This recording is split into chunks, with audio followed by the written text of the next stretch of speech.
안녕하십니까.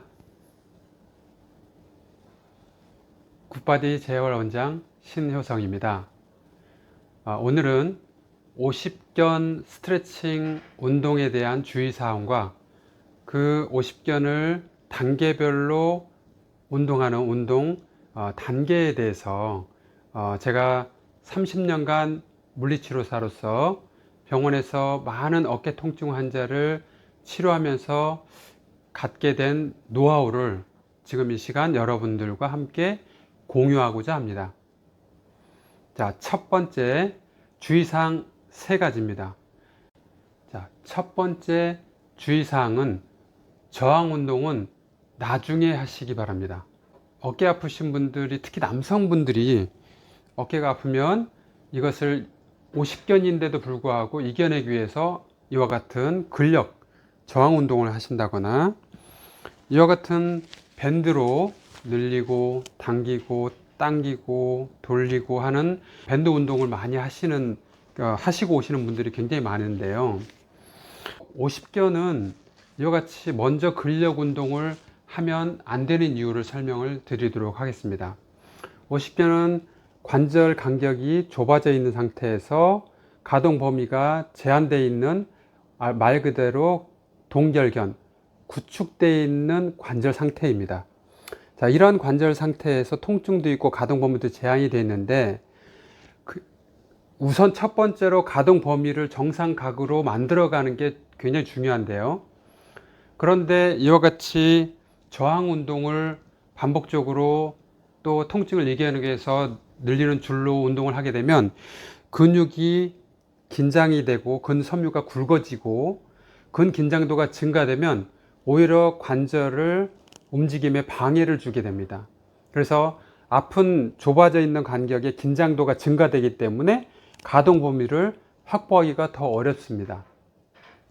그렇기 때문에 대부분 가동 범위를 먼저 만들기 위해서라도 저항 운동은 나중에 가동 범위를 만든 다음에 근력을 증가시키는 단계로 운동하시는 게 아주 현명한 방법입니다. 두 번째는 통증 범위 이내에서만 운동을 하고 스트레칭을 하시는 게 좋습니다. 어깨가 아픈데 팔을 계속 통증을 넘어서게 계속 반복을 하게 되면 오히려 통증으로 인해서 긴장도가 증가되기 때문에 반복된 동작에서 다른 부위의 통증까지도 확대되는 경향을 가지고 있습니다. 그래서 통증이 가지고 있는 범위 이전에서 가동 범위의 움직임을 계속 반복하다 보면 이 범위가 점점 늘어나게 되고, 그렇게 되면서 가동 범위가 확보되는데요. 아주 심한 어깨 통증이 있는 50견인 분들은 가급적 팔을 짧게, 지렛팔을 짧게 해서 스트레칭을 하시고 운동을 하시는 게 현명합니다. 왜 그러냐면요, 지렛팔이 길면 이 팔이 긴 만큼 여기에 축에서 근육들이 더 긴장을 많이 하겠죠.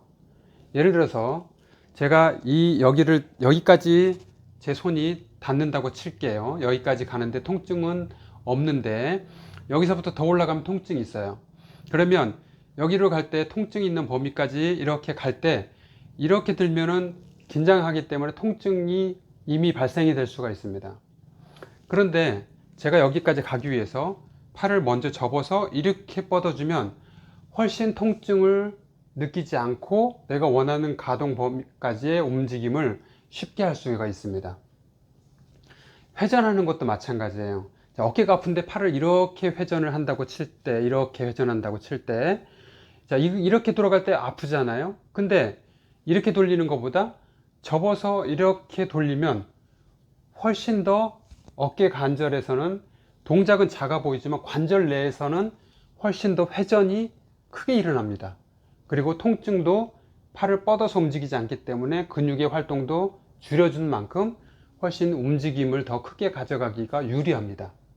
그래서 통증 범위 내에서 스트레칭도 하시고 운동도 해주시고, 또한 팔을 가급적이면 지렛팔을 짧게 해서 스트레칭도 이와 같이 올라가는 거하고 이렇게 올라가는 거는 관절 축에서 볼 때는 같은 범위여도 통증이나 운동에 제한적인 요소를 살펴볼 때는 지뢰팔이 짧은 게 훨씬 유리하고 쉽습니다. 그렇기 때문에 통증 범위 내에서 운동과 스트레칭을 해주시고 지뢰팔을 길게 쓰지 말고 짧게 해서 운동하시는 게 훨씬 더 통증을 완화하고 가동 범위를 늘려나가는 데 효과적인 것입니다. 세 번째는 매일 해주시는 게 좋습니다. 규칙적이 아니더라도 매일 조금씩이라도 안 되는 동작을 반복적으로 해줘야 어깨에 굳은 어깨는 하루 이틀 또는 한 달, 두 달 사이에 만들어진 문제가 아니기 때문에 굉장한 시간이 소요된 만큼 회복하는 데도 시간이 필요합니다. 그렇기 때문에 아주 인내를 가지시고 단계별로 서서히 매일 해주시는 운동 방법을 선택하시기 바랍니다. 자, 그 다음에는 운동하는 순서를 제가 30년 동안 하면서 제가 제 나름대로의 쉬운 방법을 제가 좀 고안을 했는데요. 먼저 근력 운동하는 것보다 가동 범위 운동이 훨씬 좋다고 했잖아요. 그래서 첫 번째는 팔을 충분한 각도가 다 될 수 있도록 가동 범위를 먼저 만들어 주는 게 좋습니다. 그 다음에 가동 범위가 확보된 다음에 근력 운동을 해도 늦지 않습니다. 자, 그렇다면 가동 범위를 어떤 각도 먼저 만들어 가는 게 쉬울까요? 제 경험에 의하면 먼저 굴곡각을 만들기가 더 쉽습니다. 그래서 저는 항상 굴곡을 먼저 만들어 놓고 그 다음에 내회전각, 그 다음에 외회전각, 그 다음에 수평 내회전, 이 순서로 각도를 만들어 가는 게 통증을 최소화하고 작게 하고 가동 범위를 더 빠른 시간 내에 확보하는 데 유리하다는 게 제 나름대로의 경험입니다. 자, 이렇게 가동 범위를 다 확보했다라면 그 다음엔 근력을 강화시켜서 우리가 스포츠 활동이나 일상 활동에서 무거운 물건도 잘 옮길 수 있는 어깨 상태로 만들어 줘야 되겠죠. 그러기 위해서 근력 운동을 하는데요, 근력 운동도 순서가 있습니다. 먼저 깊이 있는 소근육 강화 운동부터 하시기 바랍니다. 자, 깊이 있는 소근육은 어깨에서는 회전근 4개죠.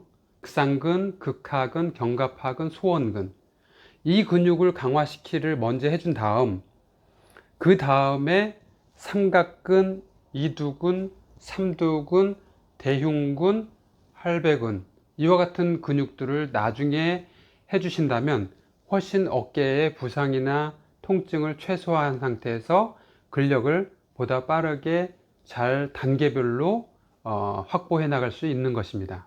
안쪽에 있는 소 근육들을 강화시키는 좋은 방법으로 사용될 수 있는 게 바로 이런, 항상 강도가 여러 종류가 있는데 본인에 맞는 강도를 선택할 수 있는 밴드 운동이 좋고요. 그 다음 대근육을 강화시키기 위해서는 무게를 500부터 1kg, 3kg, 5kg, 10kg 이렇게 늘려나갈 수 있는 저항 운동을 단계별로 하시면 훨씬 근력을 잘 만들어 주실 수 있다고 생각합니다. 이와 같은 주의사항과 운동 순서 꼭 지키셔서 여러분들의 어깨에 빠른 회복이 될 수 있도록 기원합니다. 다음 영상에서 또 찾아뵙겠습니다. 감사합니다.